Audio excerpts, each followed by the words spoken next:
Olá, bem-vindo a mais uma Palavra Oportuna, um tempo de reflexão e de inspiração para a sua vida. Fique comigo, porque dentro de instantes nós vamos refletir sobre algo lindo da Palavra de Deus para a nossa edificação. Te espero.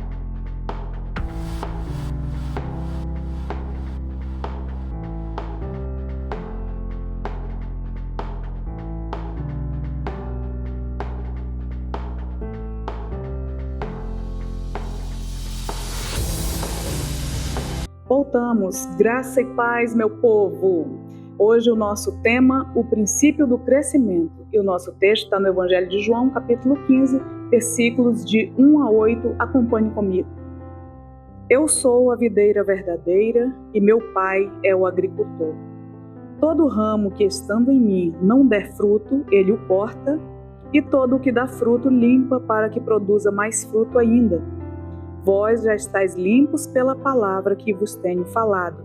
Permanecei em mim e eu permanecerei em vós.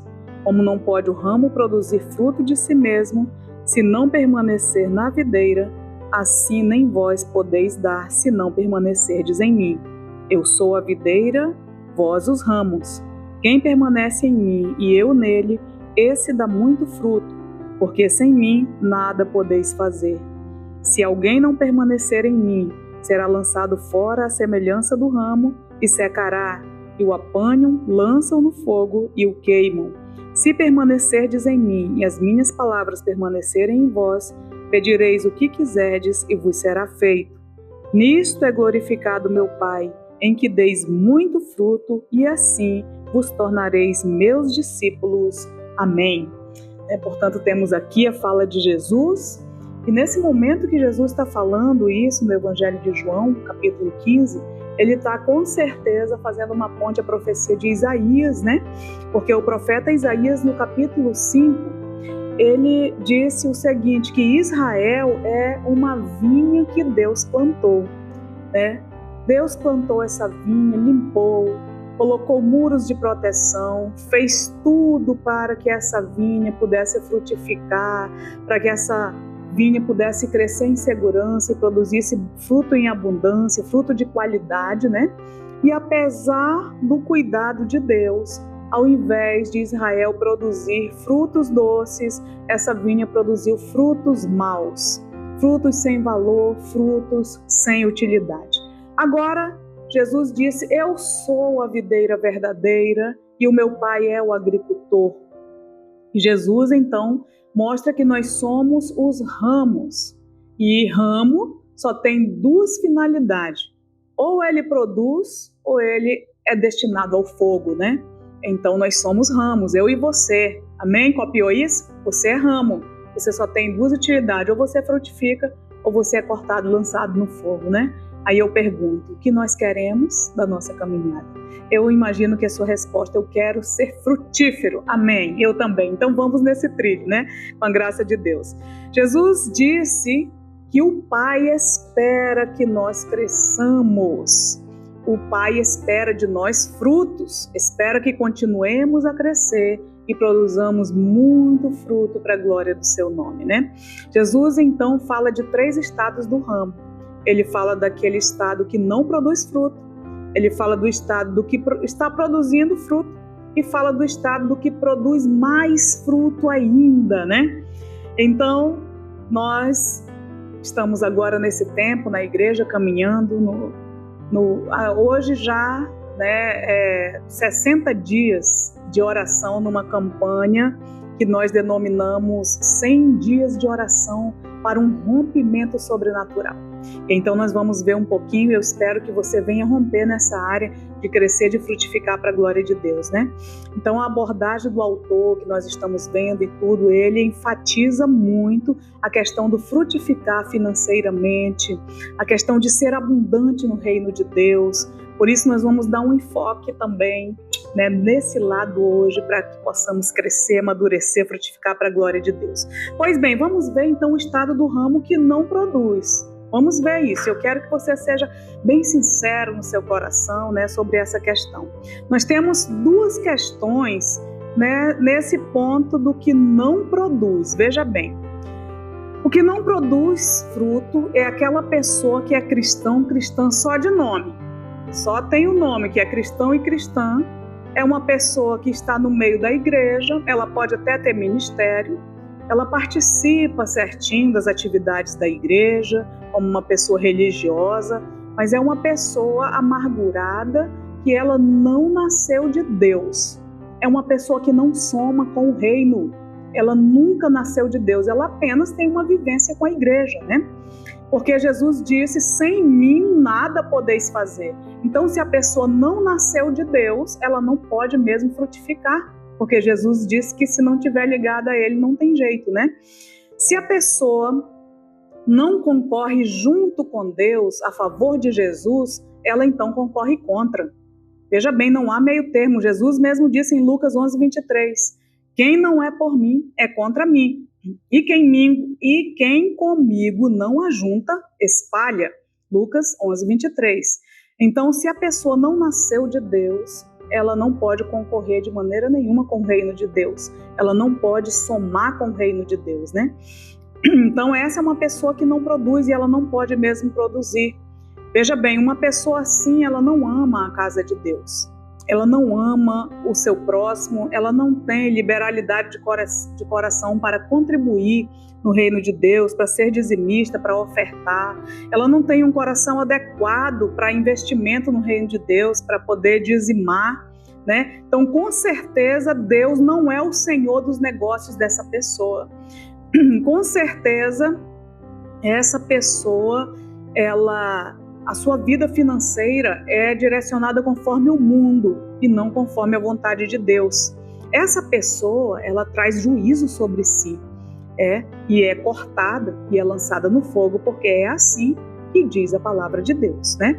A outra questão é aquela pessoa que está em Cristo, mas está paralisada, está apática, né? É uma pessoa que está sem produzir fruto, é um ramo arriado, cheio de poeira, pisado pelas pessoas, humilhado, carregado de pecado, talvez, mas ela creu, né? Ela está ligada ao Senhor, ela ama o Senhor, mas ela, por algum motivo, está paralisada.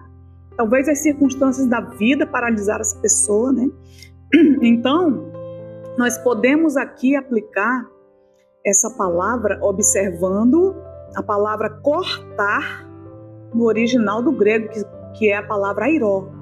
Então, do grego, essa palavra significa levantar, que é o original, como foi escrita a Bíblia Sagrada, né, no Novo Testamento. Então, Jesus diz, todo ramo que estando em mim e não dá fruto, airó, ele está dizendo o quê? Será levantado pelo meu Pai. Deus, amados, vai levantar essa pessoa para que ela possa frutificar, né? E como é que Deus faz isso? Em toda a história, Deus sempre usou a disciplina para trazer o seu povo para o trilho da sua vontade, da vida da eternidade, né?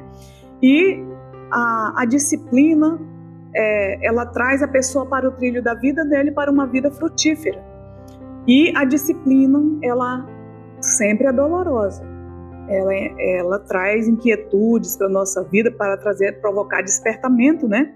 Então, esse tempo de disciplina é um tempo que muitas pessoas ficam até com raiva de Deus, mas é necessário, porque quem está em Cristo tem que ser levantado.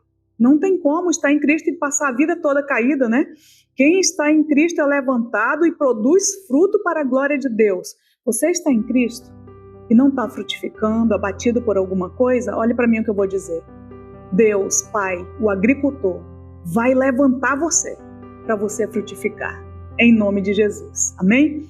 O outro estado do galho, aquele que está produzindo, né? Aquele que produz, ele está produzindo fruto, poucos frutos e tudo, mas ele está produzindo. Aquele que produz, Deus limpa para que possa produzir mais. Ou seja, Deus está dizendo, filho, você produz, mas você pode ser melhor. É isso que Deus está falando. Então a poda é para quem está produzindo. Amém? O Senhor Jesus ensinou em João 15 que é necessário podar para crescer. Portanto, o princípio do crescimento é a poda, né? podar algumas coisas para poder investir no reino de Deus será necessário para você e para mim. Por exemplo, você já está frutificando. Deus entregou ao seu amor e cuidado um ministério na sua igreja. Então, para que você cresça, você vai precisar investir no seu ministério. Para investir no seu ministério, você terá que podar outras coisas, né? Tanto do seu tempo, podando o tempo de outras coisas para investir no reino, né? Como dos seus recursos. Será necessário. Você precisará orar mais, então terá que podar tempo do lazer, terá que podar tempo de redes sociais, para que você possa investir em oração, né? Você precisa aprender mais profundamente sobre a palavra de Deus, então você precisa podar tempo de outras coisas para investir na palavra de Deus, na leitura da palavra de Deus, para investir na reflexão da palavra, na meditação, para poder ter revelação da palavra, né? E aí é necessário que você desperte para isso, em nome do Senhor.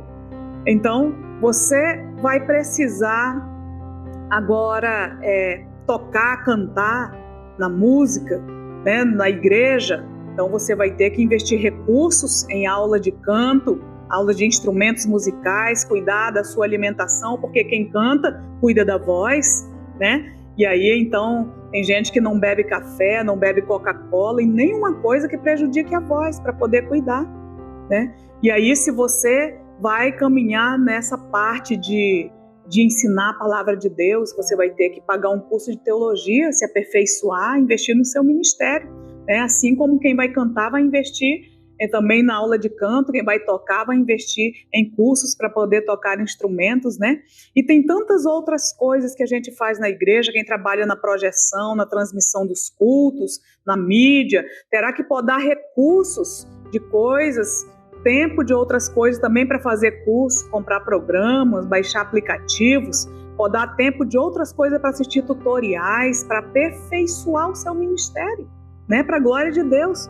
Tudo isso vai te trazer crescimento, você vai frutificar no teu ministério no reino de Deus, né? Bendito seja o Senhor por isso. Quem trabalha com crianças vai ter que se aperfeiçoar nesse tempo, né? Como é que está o nosso país hoje? Como é que está sendo o ataque às nossas crianças? Vai ter que se preparar, investir, saber o que está ocorrendo, né? Tantas coisas mais. Assim também é na sua vida financeira. Fique muito atento.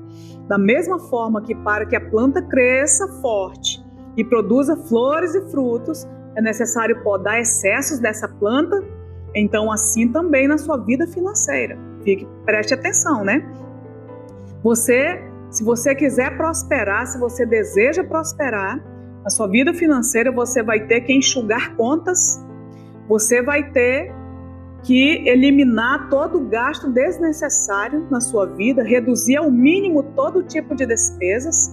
Então comece a aplicar e fazer investimento que gere multiplicação, né, para que você tenha uma vida financeira ajustada para a glória de Deus, né, com tranquilidade. Não esqueça, amados e amadas, que existem princípios sobre a vida financeira. O dízimo, por exemplo, é um princípio. O dízimo é a fidelidade, a gratidão a Deus, e tem o poder de deter o devorador, né? De atingir as nossas finanças, e o dízimo tem o poder de abrir as janelas do céu, conforme a sua fidelidade, né? E derramar sobre nós bênçãos sem medida, conforme está em Malaquias 3:10 e os seguintes vai falar sobre isso. Já as nossas ofertas no reino de Deus são sementes que são plantadas, que multiplicam as nossas finanças. Segundo os Coríntios 9, 6 e 8 vai falar, 6 a 8 vai falar sobre essa questão, que Deus é quem dá semente a quem semeia, ou seja, Deus dá semente a quem está disposto a semear nessa terra, né, e subsidiar as questões do reino de Deus. E há uma multiplicação nas suas finanças, porque é uma promessa do Senhor. Amém? O outro estado do galho, que produz mais fruto ainda. Eita, esse aí vai requerer uma atenção especial do agricultor, né? Então, quando nós começamos a dar fruto, logo ficamos todos cheios, né? Fica bonito, os ramos florados, cheiroso, vai cheirando fruto, vai cheirando as flores. E aí, muitas folhas, as folhas ficam viçosas. Então, isso requer muito mais força da planta, né? Para os galhos, para as folhas, mas pode ser que essa força que vai para os galhos, para as folhas, para ficar bonito, não tenha o suficiente para poder dar força para os frutos. Então o agricultor olha e já sabe que será necessário podar mais radicalmente para que a força da planta seja usada para os frutos, ainda mais, para que ela dê mais fruto ainda. Né? Ele vai olhar, ela está produzindo fruto, mas se não podar, ela vai a força para os galhos, para as folhas, enfraquecer o fruto e vai mirrar, né? Então aí você começa a produzir, aí você já está tocando vários instrumentos na igreja, canta soprano, tenor, contralto, né? Começa a pregar bem, aí já começa a salvar perdidos, e aí você já começa a se achar, começa a ser convidado para pregar em vários lugares, e isso eu estou dizendo uma pessoa que está frutificando e tal, né? As lives começam a bombar, né, na igreja e tudo, aí joga os efeitos nas letras da música, a acolhida está sendo elogiada, milagres acontecendo na intercessão, testemunhos das cestas básicas que são distribuídas, resgate bombando e tudo. Então o agricultor olha e diz, essa planta está ficando muito esparramada, né? Pouco fruto, mas está se achando, né? Está jogando força para as folhas, para poder a aparência ficar boa, está esquecendo os frutos. Então eu vou ter que podar radical, senão ela vai enfraquecer na questão dos frutos. Então, quando se poda uma planta, amados, você já viu uma planta quando ela é podada para poder dar força para o fruto ou para as flores? Ela é alterada a sua aparência, né? Parece até que ela vai morrer. Então, você precisa estar disposto e disposto a mudar o seu estilo de vida, né? Para poder ser fortalecido, para poder produzir mais fruto ainda, você vai ter que ser podado e mudar o seu estilo de vida, né? Se a força do seu ministério está minada pela soberba, se a força do seu ministério está minada pelo orgulho e pela vaidade, corre o risco de não permanecer em Cristo. Preste muita atenção. E aí está tudo comprometido. Tem que podar, a poda radical muitas vezes, até na sua aparência, né? Para que você possa dar frutos fortes. Então, assim também ocorre na sua vida financeira. Se você tem vivido uma prosperidade minada por dívidas, amados, olha bem, dívidas são trágicas na nossa vida, né? Então, você deve tomar uma postura urgente. Dívidas são devastadoras. Não faça mais dívida para poder cobrir outra dívida que já existe. Não faça isso de maneira nenhuma, né? Isso vira uma bola de neve e vai esmagar você. Preste atenção. Reduza para poder crescer, né? Então, tem que podar para poder crescer. A poda deixa a planta feia muitas vezes. Parece até que a planta está ali, né? Eita, você acabou com a planta, né? Às vezes a pessoa fala para quem podou, mas não, vai ser necessário para ela ganhar nova força. Mas depois dessa poda, a planta cresce, floresce novamente com força e com vigor. Mas se deixasse os excessos, ela iria acabar improdutiva, apenas com folhas e sem frutos. Se você podar algumas coisas da sua vida, você vai ver a diferença. Faça isso na prática e você vai ver a diferença, né? Então, olha bem, até mesmo vamos começar de coisas simples, apagando lâmpadas que estão acesas desnecessariamente na sua casa. Reduzir o tempo do chuveiro quente, que está lá no chuveiro quente, né? Reduzir a questão de Netflix, Prime Video, Disney, Max e outras, né? Para que tantas? Reduza, você vai ver que reduzindo essas questões de comer fora, lanche fora, desnecessário, na sua casa tem feijão e arroz e mistura. Preste muita atenção, né? Então, você reduzindo essas coisas, você possivelmente verá a diferença de R$200 ou mais no final do mês de economia. No final do ano, isso daria R$2.400 sobrando, né? Então, existe investimentos propriamente ditos que você vai poder fazer com esse dinheiro. E também existem os investimentos espirituais que são feitos no reino de Deus. Você pode procurar para semear sua semente para que ela frutifique também na sua vida. Então, amados e amadas, fechando isso aqui, eu convido você a refletir sobre a sua vida. Se você está sendo um cristão, uma cristã só de nome, entregue a sua vida ao Senhor hoje. Repense, arrependa-se, entregue a sua vida ao Senhor, para que você não seja lançado no fogo, em nome de Jesus. Amém?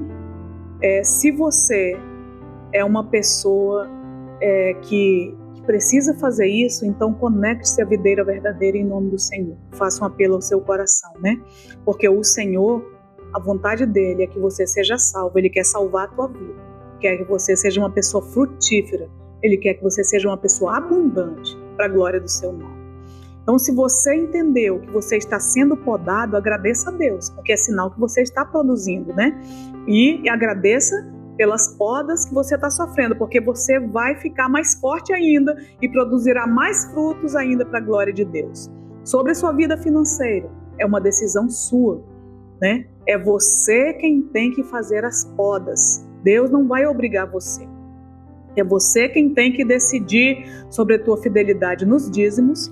É você quem vai decidir sobre a liberalidade do seu coração nas tuas ofertas no reino de Deus. Acima de tudo, preste atenção na pastora, acima de tudo, permaneça em Cristo, em nome de Jesus. Permaneça em Cristo. Sem Ele é impossível. Nada você poderá fazer sem Jesus. Se você estava pensando em se desligar, em desistir, a palavra para você é: permaneça em nome de Jesus. Pegue os seus empreendimentos terrenos, coloque-os à disposição da eternidade em Deus. Então o seu empreendimento será perpetuado, vai passar de você para os seus descendentes e Deus vai continuar prosperando, né? Eu quero encerrar com 2 frases. C.S. Lewis disse: tudo o que não é eterno é eternamente inútil. Portanto, ligue todos os seus empreendimentos na eternidade. A outra frase é de Jim Elil, diz assim: não é tolo aquele que dá o que não pode reter para ganhar o que não pode perder. Amém? Quero orar por você. Pai, no nome de Jesus, eu apresento essa pessoa que recebeu essa palavra, que está recebendo essa palavra. Se é apenas de nome, meu Deus, e ela está consciente, está recebendo o Senhor no seu coração, Pai, em nome de Jesus, entra nessa casa, nesse coração, entra na história dessa pessoa. Me perdoe seus pecados, escreva o seu nome no livro da vida. Levante ela e dê a ela uma nova história para a glória do teu nome. Se essa pessoa está sendo podada, ela agora entendeu que está sendo podada, em nome de Jesus, Pai, obrigado. E fortaleça e sustente-a na força do teu poder, para que produza mais fruto ainda, em nome do Senhor. Dê a essa pessoa o dom de administrar suas finanças. Ajude-a nos investimentos, tanto deste mundo como nos investimentos eternos, espirituais, para a glória do teu nome. Eu a abençoo com essa palavra, no nome de Jesus Cristo, que vive e reina para sempre. Amém? E graças a Deus. Fica na paz, o Senhor te abençoe e te guarde, e até a nossa próxima Palavra Oportuna.